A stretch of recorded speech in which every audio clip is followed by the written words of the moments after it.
Carlos de Frade es diputado provincial, es candidato a diputado nacional por el Frente Amplio por la Soberanía. Presentó un proyecto de ley para impulsar la agricultura y la ganadería regenerativa en la provincia de Santa Fe.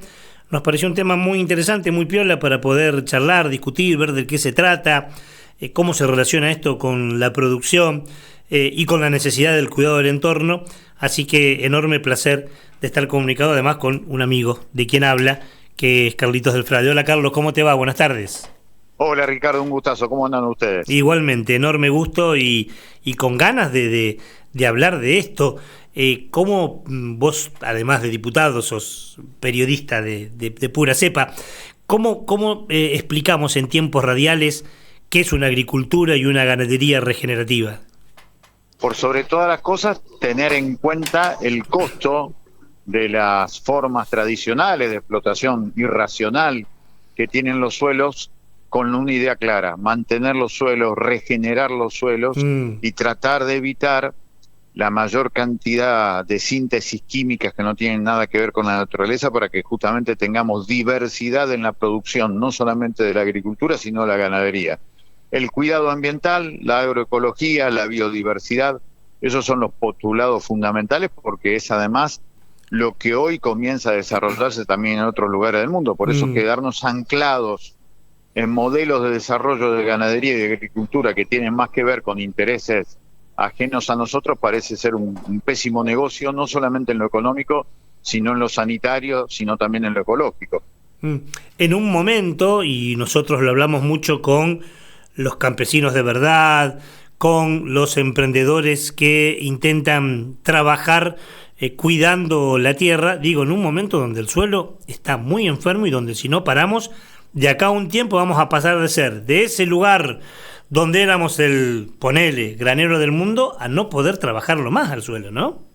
Sí, porque además lo que queda claro en el proyecto de ley, que empieza a aparecer una palabra que para nosotros siempre es importante, que es planificar el pastoreo, planificar la utilización del suelo, porque si vos no lo planificás, lo terminás sometiendo a cualquier tipo de explotación que tiene más que ver con intereses ajenos. Por eso para nosotros la idea de este pastoreo que es planificado, que tiene que ser rotativo, como tantas veces nos decían las familias que anteriormente habitaban los campos de la provincia de Santa Fe, cuando rotaban los cultivos, cuando rotaban incluso también la posibilidad del ganado que podían llegar a tener en pequeñas parcelas.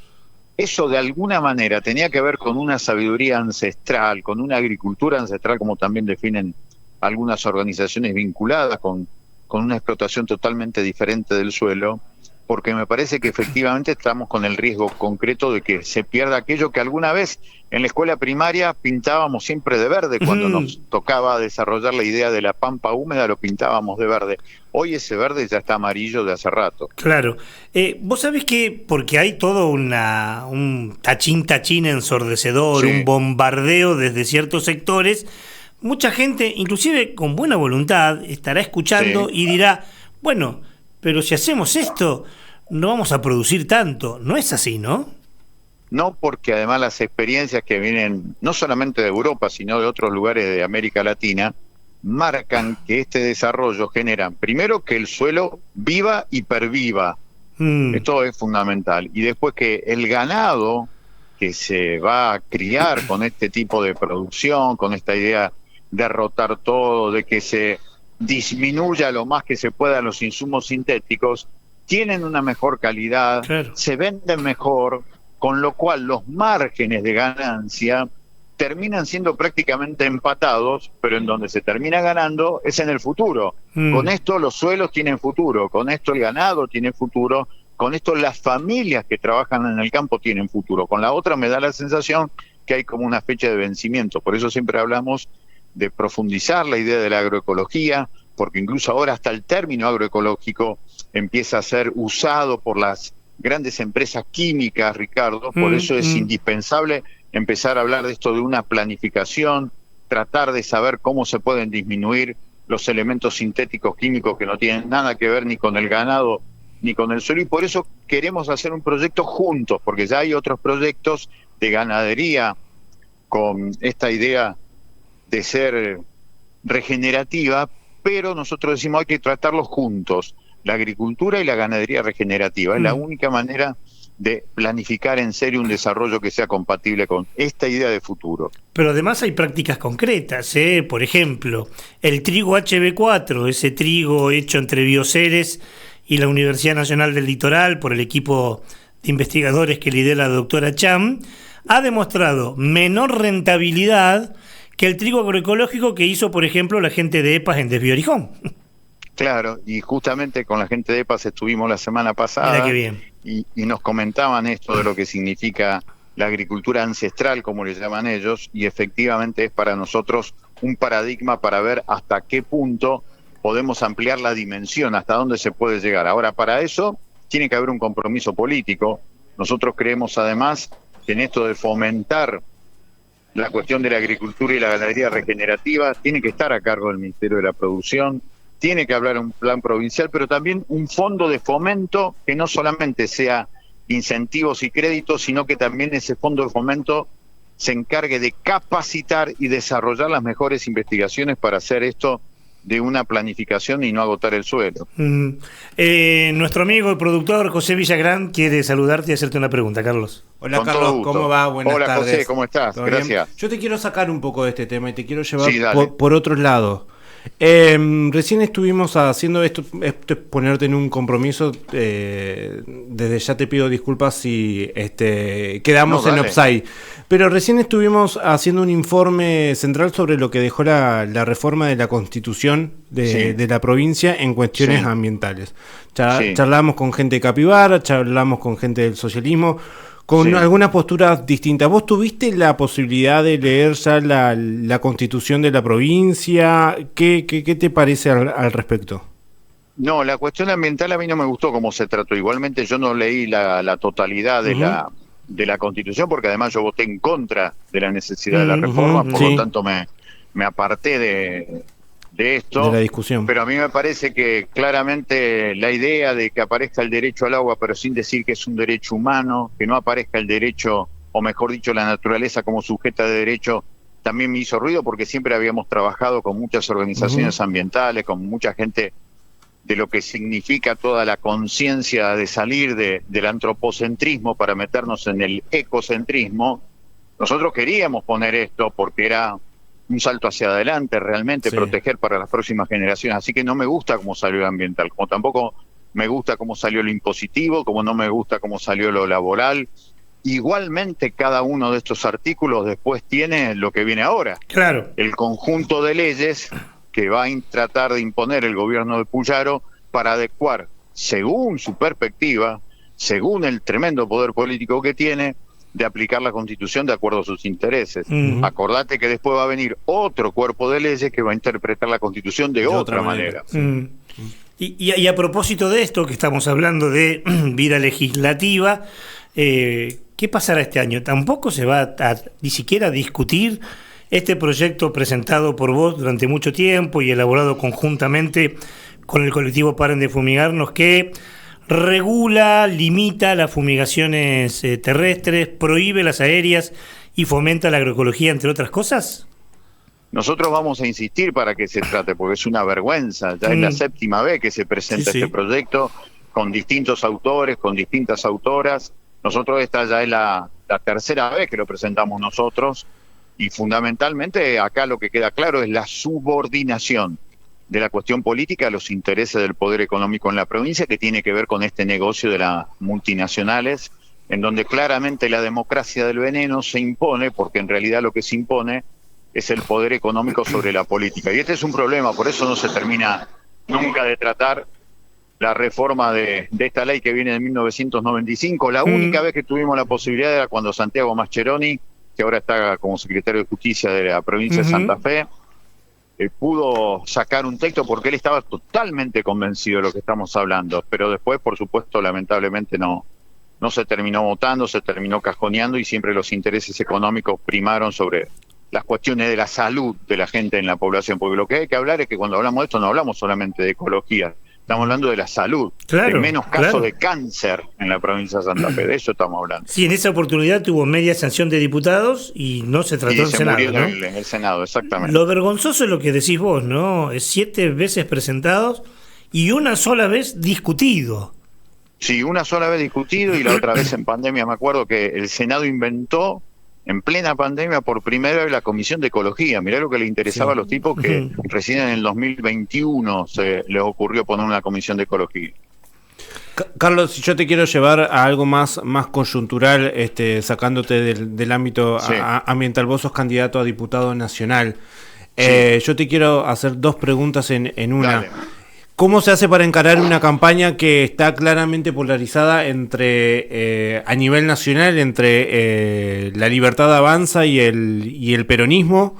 ¿Cómo la llevás vos acá en la provincia de Santa Fe, donde además se agrega Unidos, el oficialismo del gobernador Puyaro? Ahora se llama, sí. Exactamente. Sí.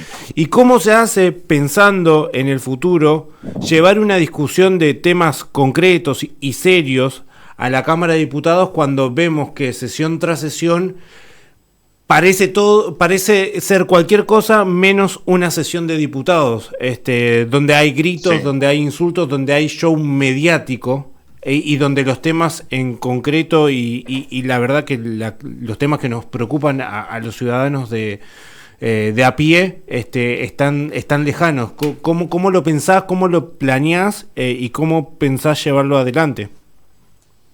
Lo primero que hay que decir es que la gente sabe que va a estar eligiendo a personas que en Santa Fe nunca nos callamos la voz para que justamente en el Congreso de la Nación resuenen esas voces.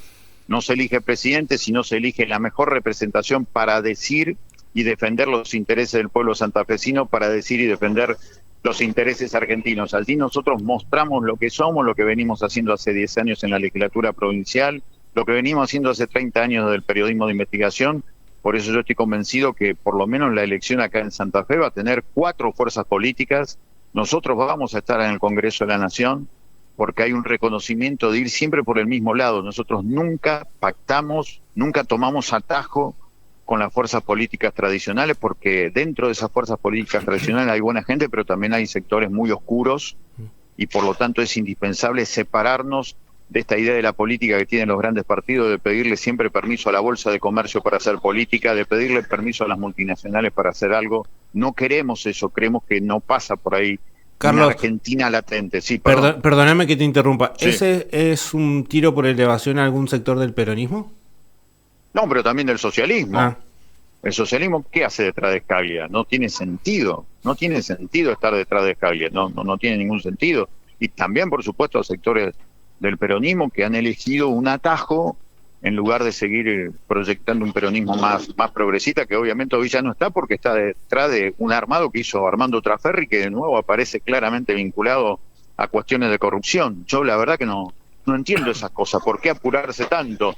Por eso nosotros mantenemos la misma identidad de siempre. Estamos en una semicolonia, que es una semicolonia además de un imperio en decadencia, y por lo tanto, como todo imperio en decadencia, muestra la crueldad. Y frente a eso lo que nosotros vamos a hacer es lo que ya hicimos acá, denunciar el narcotráfico, a empresarios absolutamente delincuentes como lo de Vicentín, y eso la gente lo sabe, nosotros lo hemos hecho y lo vamos a hacer allí. Se elige, insisto, cuál es la voz que mejor representa al pueblo de la provincia de Santa Fe en el Congreso de la Nación. No se está eligiendo un nuevo presidente. Bueno, mucha suerte con eso, que es dentro de muy poquito, para llegar al Congreso Nacional, y prepárate para los shows de Lemoyne. Sí, yo voy a ir por otro lado. No me van a ver en esos shows. No, nosotros seguro, vamos ¿no? a hablar en serio porque lo sabemos. Se nos pianta la vida y la Argentina tiene temas estructurales sobre los cuales hay que hablar. Hay muchos chicos que se suicidan porque se ha liberado la droga, hay mucha corrupción, así que es indispensable volver a recuperar la Argentina para los argentinos. Carlos, gracias por este tiempo, un abrazo muy grande. Un gustazo, hasta cualquier momento. Carlos Del Frade, candidato a diputado nacional por el Frente Amplio por la Soberanía, es diputado provincial. Empezamos la charla hablando de su proyecto de agricultura y ganadería regenerativa. Prácticas que mejoran y recuperan el suelo, los acuíferos, la biodiversidad, que hace mucha falta. Y como insisto, hay mucho fake news en esto, mucho pero esto es para producciones chiquitas, no sirve para producir y para dar dinero. Decir primero que es falso, que los países como Holanda, por ejemplo, que viven en gran parte de la ganadería, y de la cuenca lechera lo tiene, y que hoy es fundamental, porque además de todo lo que dijo Carlos, algunas cosas que estuvimos buscando para cerrar la nota, este tipo de agricultura y ganadería captura el carbono, por ejemplo, y eso hace que se mitiga el cambio climático. Hace el pastoreo rotativo, hace la rotación de cultura, trasladan el ganado para que pastoreen en distintas zonas. Miren, no es tan loco, es lógico esto, ¿no? Que el ganado pueda pastorear en diferentes lugares para que no sea siempre la misma parte del suelo la que sufre. Promociona el silvo pastero, que es la integración de árboles. Y si se integran árboles a este tipo de producción, se capta más agua, se reduce la temperatura atmosférica, es mejor para la salud de los animales, reduce el uso de agua. Mire, montones de cosas. Hay que dejar de comerse la curva con lo que dicen algunos pocos para provechos de muy pocos y para sufrimiento de muy muchos, y ver por dónde pasa la cosa para que todos vivamos un poco mejor y para que cuidamos el entorno. Por esto que decimos siempre, hay una sola salud.